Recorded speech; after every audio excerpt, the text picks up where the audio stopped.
మీరు మీరు గొప్పోళ్ళు సార్. నిజంగా ఎంత గొప్పోళ్ళు అంటే నిజంగా కాళ్ళకు మొక్కాలి మీకు, అంత గొప్పోళ్ళు.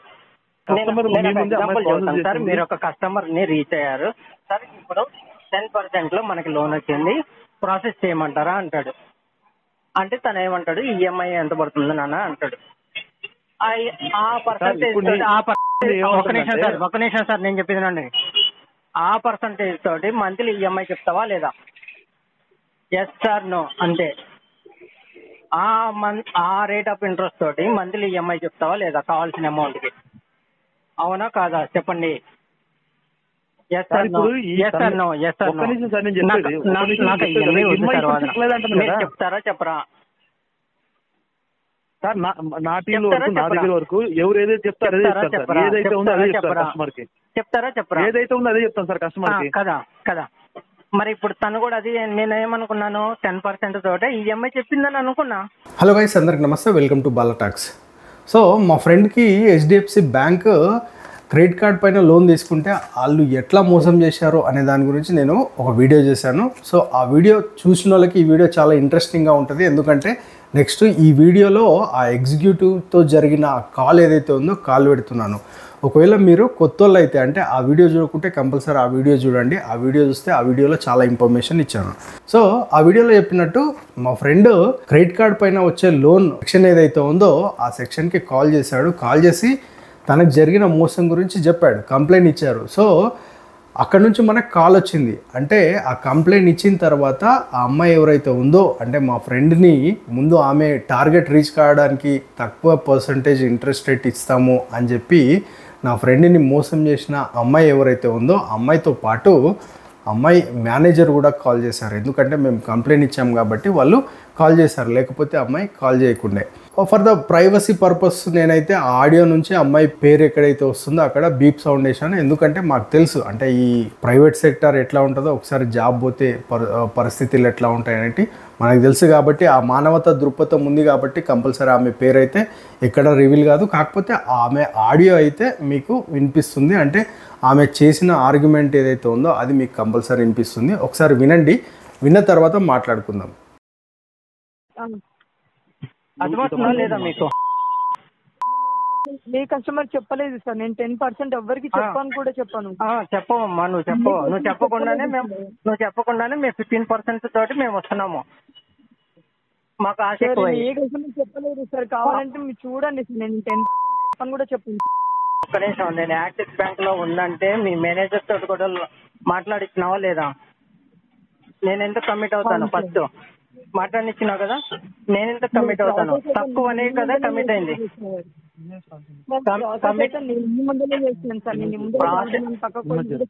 కరెక్ట్ ప్రాసెస్ చేసినావు. అది ఏ బేస్ మీద చేసి ఉంటావని నేను అనుకుంటాను. 10% తోటే చేసావని నేను అనుకుంటా.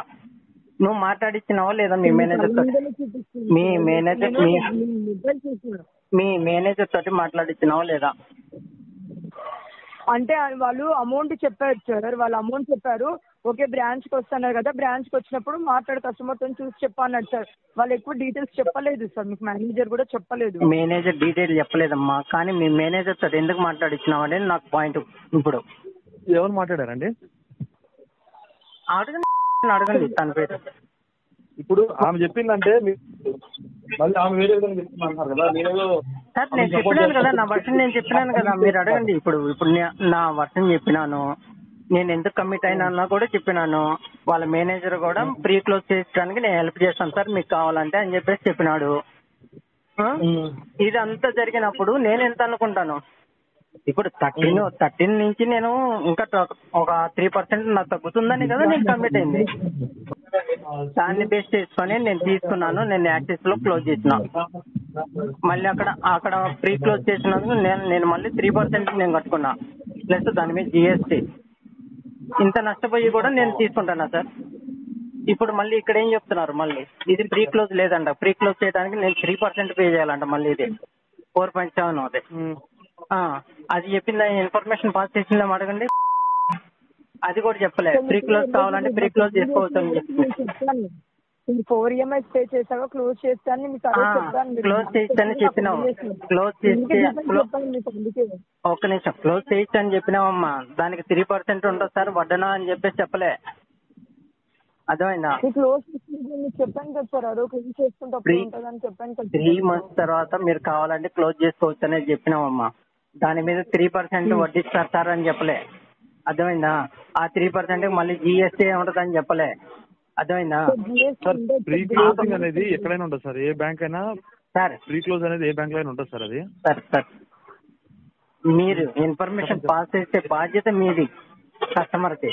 అది నాకు తెలియదు కదా ఏ బ్యాంకులో ఉంటుందని చెప్పినావు. నేనైనా నీ బ్యాంకులో పనిచేసే ఎంప్లాయీని కాదు కదా తెలియడానికి. నువ్వు నన్ను ఏమైనా ఎడ్యుకేషన్ చేసావా? లేదు కదా. నిన్నెవరు ఎడ్యుకేట్ చేశారు సార్? మిమ్మల్ని ఎవరు ఎడ్యుకేట్ చేశారు ప్రీ క్లోజ్ ఉంటుందని? మీ సుపీరియర్ ఎవరో చేశారు కదా ఎడ్యుకేషన్, ఇలా ప్రీ క్లోజ్కి మనం అప్లై చేస్తున్నామని. అది నాకెలా తెలుస్తుంది? ఆ పాస్ చేసే బాధ్యత ఎవరిది? చెప్పండి సార్ సమాధానం. కరెక్టే కదా? మీరు సింపుల్ గా ప్రీ క్లోజ్ ఏ బ్యాంక్ అయినా ఉంటుందని చెప్తున్నావు ఛార్జ్, కానీ ఆ బాధ్యత ఎవరిది? చెప్పాల్సిన బాధ్యత ఎవరిది? ప్రీ క్లోజ్ చార్జెస్ ఆ రోజు మీతో అన్నాం కదా సార్, మీకు ఐడియా ఉందో లేదు సార్? ఏమనంటే 3 EMIs పే చేశాక ఉంటుంది సార్ చార్జెస్, దాని మీద పే చేస్తే అయిపోతుంది చెప్పాను సార్. అవునవును, నువ్వు అన్ని చెప్పినావు కరెక్టే.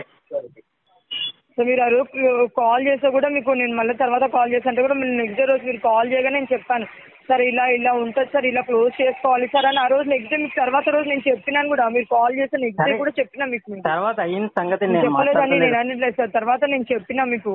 నేను తర్వాత అయిన సంగతి నేను మాట్లాడతలేదు. ముందు ఏదైతే జరిగిందో పొరపాటు దాని గురించి మళ్ళీ చెప్పలేదు అలా ఇలా మీరు చెప్పలేదు అంటున్నారు కదా సార్. నేను అందుకే తర్వాత కూడా చెప్తాను మీకు. నేను సరే ఇలా ఉంటుందని కూడా నేను చెప్పినాను. తర్వాత నెక్స్ట్ డే కాల్ చేస్తే మీకు 2 times ఏమో నెక్స్ట్ డే 2 days నుంచి చేస్తే నేను లిఫ్ట్ చేసి మీకు రెస్పాండ్ అయినా. మీకు చెప్పినాను కూడా సార్ ఇలా ఉంటుంది ఇలా అని చెప్పినాను. మళ్ళీ ముందు చేసుకుంటే మీకు ఎక్స్ట్రా ఉంటుంది సార్, బర్త్డేని వద్దు సార్ అని. 4 EMIs పే చేసినాక క్లోజ్ చేయండి అని అట్లా చెప్పినాను మీకు. అదే బెనిఫిట్స్ చెప్పినా నేను. మళ్ళీ ఫస్ట్ లోనే క్లోజ్ చేస్తే అట్లా అని చెప్పినా మీకు. అదొక్కటే కాదు, మనకి ఏదైనా బల్క్ అమౌంట్ అడ్జస్ట్ అయితే కనీసం దాంతో కూడా లేదు ఇప్పుడు దీనికి ఆప్షన్. ఏదైనా 1 lakh అడ్జస్ట్ అయితే ఆ 1 lakh అడ్జస్ట్ అనేది నేను దీనిలో కట్టుకోవడానికి కూడా లేదు ఆప్షన్. అది కూడా ఇన్ఫర్మేషన్ పాస్ చేయలేదు నువ్వు. టోటల్ గా నన్ను అయితే ఫుల్ని చేసి పెట్టేసినావు కంప్లీట్ గా. సార్ మీరు మధ్యలో క్లోజ్ చేసుకోవాలనుకున్నప్పుడు అమౌంట్ అడ్జస్ట్ అయితే 3 EMIs పే చేసినాక క్లోజ్ చేసుకోమని అన్నాను సార్. నేను అమౌంట్ అడ్జస్ట్ అయితే అన్న 3 EMIs పే చేశాక అని చెప్పాను మీకు సార్. నేను స్టార్టింగ్ వచ్చినప్పుడు అమౌంట్ అడ్జస్ట్ అయితే క్లోజ్ చేసుకోవచ్చు. మీరు కాల్ చేసినప్పుడు ప్రీ క్లోజ్ ఛార్జ్ ఉంటుంది సార్. 4th EMI పే చేసినాక మీకు అమౌంట్ చెప్పినాను సార్. నెక్స్ట్ డే రోజు మీరు కాల్ చేసినప్పుడు మీరు ఇట్లా సోన్స్ అని చెక్ చేసుకున్నాక నేను నెక్స్ట్ డే రోజు చెప్పినాను. మీరు కాల్ చేసిన రోజు నేను చెప్పిన అది నేను చెప్పలేదని నేను అనట్లేదు సార్. చెప్పండి విషయం అంటే నేను ఒప్పుకుంటాను. ఇవన్నీ కాదు సార్, ఇప్పుడు ఏం చేయమంటారు చెప్పండి. నా వర్క్ నేను చెప్పేసినాను, ఏం జరిగిందో మీకు చెప్పినాను. ఇప్పుడు నన్ను ఏం చేయమంటారో చెప్పండి సార్. సార్ ఉన్నారా లైన్లో? హలో చెప్పండి సార్. ఇప్పుడు నన్ను ఏం చేయమంటారో చెప్పండి సార్. ఫైనల్ గా వర్షన్ విన్నారు కదా, నా వర్షన్ విన్నారు కదా. అవునవును సార్. ఇప్పుడు తను ఏమంటుంది అంటే సార్ ఒక్క నిమిషం సార్, ఇంకా తన అనేది కాదు సార్. ఇప్పుడు నన్ను ఏం చేయమంటారు, సొల్యూషన్ ఏందో చెప్పండి సార్. అంతే సార్. ఇప్పుడు రెండు పక్కల చూడాలి కదా. సరే ఏనండి సార్, నా వర్షన్ అయిపోయింది కదా, ఇంకా నేను వెళ్ళిపోవచ్చా కాళ్ళ నుంచి? కానీ నేను ఏం చెప్పి ఇప్పుడు కస్టమర్ నీ ముందే ప్రాసెస్ చేసింది, ఈఎంఐ మీరే చూసుకున్నారు, అన్ని మీరు చూసుకున్న తర్వాత మళ్ళీ ఇప్పుడు 10% అంటే లాస్ట్ లో చేయగలేదు. కరెక్టే సార్, కరెక్టే. ప్రామిస్ చేసిన రేట్ ఆఫ్ ఇంట్రెస్ట్ ఇమ్మనండి, మీరు అన్న మాట నేను ఒప్పుకుంటా. అది చెప్పలేదు సార్. చెక్ చేసుకున్నారు కదా. మీరు గొప్పోళ్ళు సార్, నిజంగా ఎంత గొప్పోళ్ళు అంటే నిజంగా కాళ్ళకు మొక్కాలి మీకు, అంత గొప్పోళ్ళు. ఇప్పుడు నేను చెప్పడం కదా, ఇప్పుడు నేను చెప్పిన అంటే ఇప్పుడు నేను చెప్పిన దాంట్లో మీరు బ్రాంచ్ కి వచ్చారు, చెక్ చేసుకున్నారు, ప్రాసెస్ చేస్తారు. మీరు కస్టమర్ సార్, మీరు ఒక కస్టమర్ ని రీచ్ అయ్యారు సార్. ఇప్పుడు 10% లో మనకి లోన్ వచ్చింది, ప్రాసెస్ చేయమంటారా అంటాడు. అంటే తను ఏమంటాడు, ఈఎంఐ ఎంత పడుతుంది నాన్న అంటాడు. ఆ పర్సంటేజ్ ఒక నిమిషం సార్ నేను చెప్పిందండి. ఆ పర్సంటేజ్ తోటి మంత్లీ ఈఎంఐ చెప్తావా లేదా? ఎస్ సార్ నో అంతే. ఆ రేట్ ఆఫ్ ఇంట్రెస్ట్ తోటి మంత్లీ ఈఎంఐ చెప్తావా లేదా కావాల్సిన అమౌంట్ కి? అవునా కాదా చెప్పండి. Yes sir no, yes sir no, yes sir no. నాకు ఇవన్నీ వద్దు సార్ వాదన. మీరు చెప్తారా చెప్పరా? సార్ నా టీం వరకు నా దగ్గర వరకు ఎవరు ఏదైతే చెప్తారో అదే చెప్తారు సార్. ఏదైతే ఉందో అదే చెప్తారు కస్టమర్ కి. చెప్తారా చెప్పరా? ఏదైతే ఉందో అదే చెప్తాను సార్ కస్టమర్ కి. కదా కదా. మరి ఇప్పుడు తను కూడా అది నేను ఏమనుకున్నాను 10% తోటే ఈఎంఐ చెప్పిందని అనుకున్నా.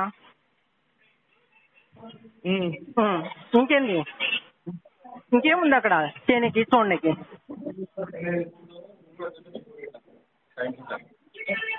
అదే కదా సార్. ఇంకా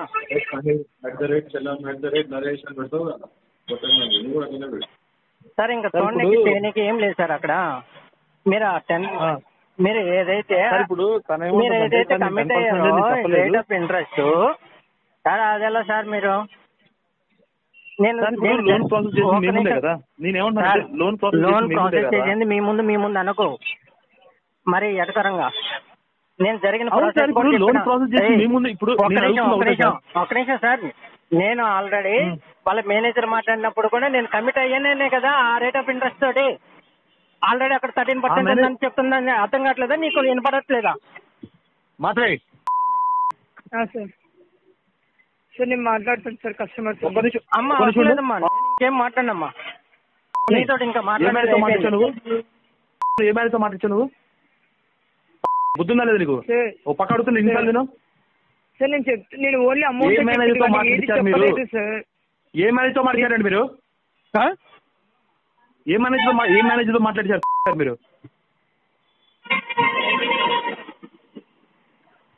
సార్ జస్ట్ చెప్పింది వాళ్ళు మీకు. మీరు ఏ మేనేజర్తో మాట్లాడారని అడుగుతున్నా నేను. ఒకటే క్వశ్చన్ అడుగుతున్నా, ఏ మేనేజర్తో మీరు ప్రాసెస్ చేయించారు? కస్టమర్ బ్రాంచ్కి వచ్చి చూపించినప్పుడు మీరు ఈఎంఐ అన్ని క్లియర్ చూపించలేరా మీరు? నేను చూపించాను సార్, మొబైల్ ఇచ్చాను. నా మొబైల్ మళ్ళీ ఇప్పుడు బ్యాంక్ జాబ్ అనుకున్నారు ఏమనుకున్నారండి? మీరు కస్టమర్ వచ్చినప్పుడు మీరు కస్టమర్ ప్రాసెస్ చేశారా లేదా? చేశాను సార్. కస్టమర్ ఒకటే ఆప్షన్. ఇంకా కస్టమర్ కి ఈఎంఐ ఎక్స్ప్లెయిన్ చేశారు అక్కడ. ఈఎంఐ ఎంత వస్తుందని చెప్పారు మీరు? చెప్పాను సార్, ఈఎంఐ చెప్పాను. ఈఎంఐ చెప్పలేదు నేను 10 సార్. ఒకటి నేను 10 బిలో అయితే ఏది ఏ కస్టమర్ కి చెప్పలేదు సార్. 10 బిలో ఒకవేళ వాళ్ళ అన్న కూడా నేను అంటాను సార్ 10 బిలో ఏది ఉంటుంది సార్, హోమ్ లోన్ ఒక్కటి ఉంటుంది, దానికి ప్రొసీజర్ ప్రాసెస్ చేస్తా అంటే చెయ్యండి సార్ అని నేను అదే చెప్తాను సార్. నేను ఏ కస్టమర్ కైనా 10 బిలో నేను ఎవ్వరికి చెప్పలేదు సార్. నేను ఎవరికి చెప్పని కూడా చెప్పాను సార్. హోమ్ లోన్ తీసుకుంటే తీసుకోండి అని చెప్తాను. అది సార్ ఒకటి కమ్యూనికేషన్ ఏంటంటే 10.5 అనేది కూడా ఏ బ్యాంక్ ఇస్తలేదు ప్రెసెంట్ పర్సనల్ లోను. ఈఎంఐ అయితే తను క్లియర్ గా ఎక్స్ప్లెయిన్ చేసింది, మీరు క్లియర్ గా ఎక్స్ప్లెయిన్ చేసింది అని చెప్తున్నారు. నేను నాదేదో ఫీడ్బ్యాక్ వచ్చిందో అదే నీ ఫీడ్బ్యాక్ ని మెయిల్ లో పెట్టి పంపించగలుగుతాను నేను. ఎందుకంటే ఇప్పుడు అడ్డుపడతానని చెప్పట్లేదు. కరెక్ట్. కాకపోతే ఏంటంటే ఇప్పుడు నేను ఒక ఫీడ్బ్యాక్ నీ కస్టమర్ దగ్గర కూడా తీసుకోవాలి కదా. 2 వర్షాలు వినాలి కదా. చెప్పాను కదా నాకు జరిగిన ప్రాసెస్ మొత్తం చెప్పాను సార్. నేను ఎలా కమిట్ అయ్యానో కూడా చెప్పాను మీకు. సో మీరు అది జెన్యూనా కాదనేది మీరు డిసైడ్ చేసుకోండి. కరెక్ట్ గానీ ఇప్పుడు నేను ఎలా కమిట్ అయ్యాను అనేది జెన్యూనా కాదా అనేది మీరు డిసైడ్ చేసుకోండి సార్. ఒక కస్టమర్ పరంగా ఎలా కమిట్ అవుతాడు? ఎంతో కొంత ప్రాఫిట్ ఉంటేనే కదా.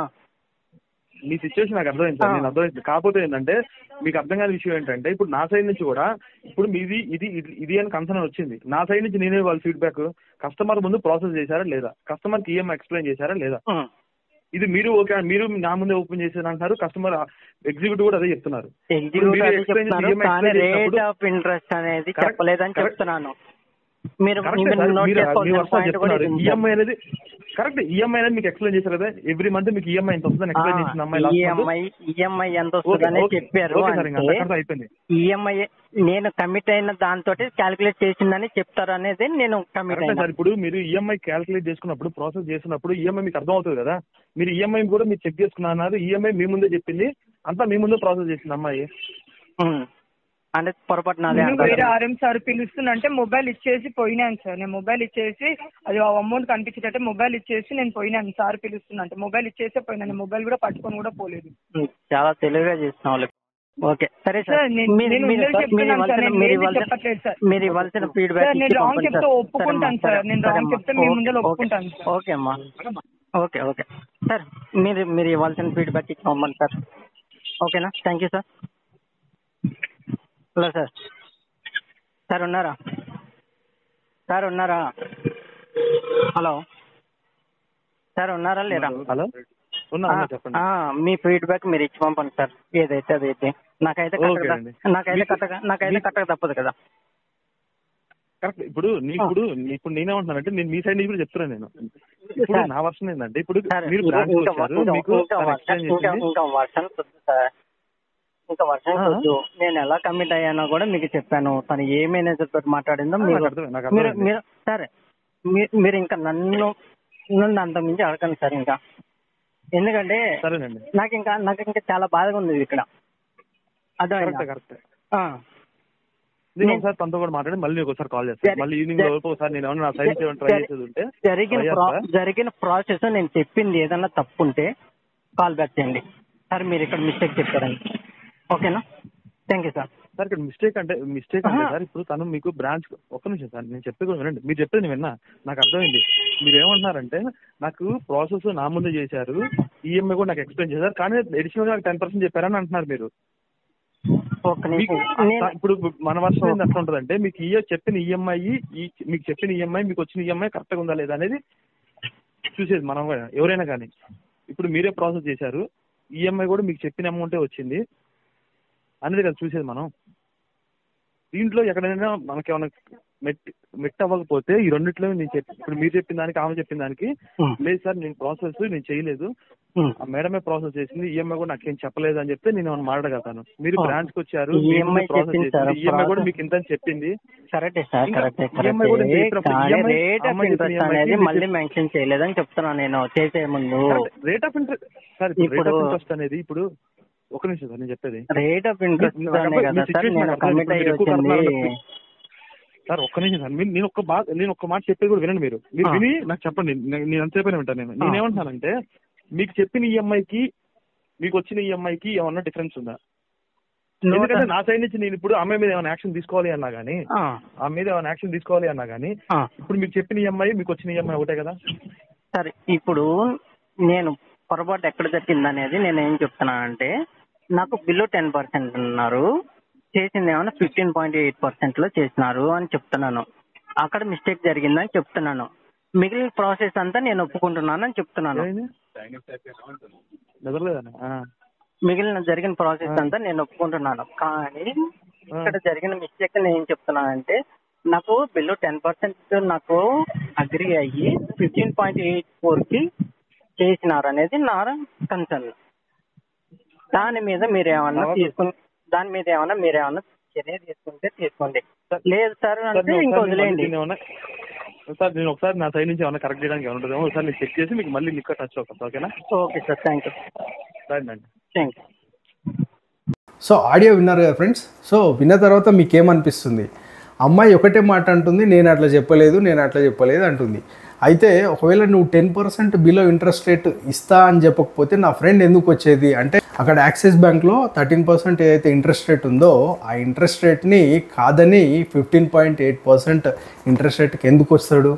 ఇది చిన్న లాజిక్ కదా. ఈ లాజిక్ గురించి ఆమె ఆలోచిస్తలేదు. లేదు నేను అదే చెప్పినా, మీరు అక్కడే ఉన్నారు, మీ ముందరనే ప్రాసెస్ చేసినా అంతా అంటుంది. ఇంకా ఆ కాల్లో ఉన్న ఆ మేనేజర్ ఎవరైతే ఉన్నారో ఆయన కూడా ఒకటే మాట అంటున్నాడు. ఏమంటున్నాడు అంటే, సార్ ఆ అమ్మాయి ప్రామిస్ చేసినంత ఈఎంఐ మంత్లీ వస్తుంది కదా.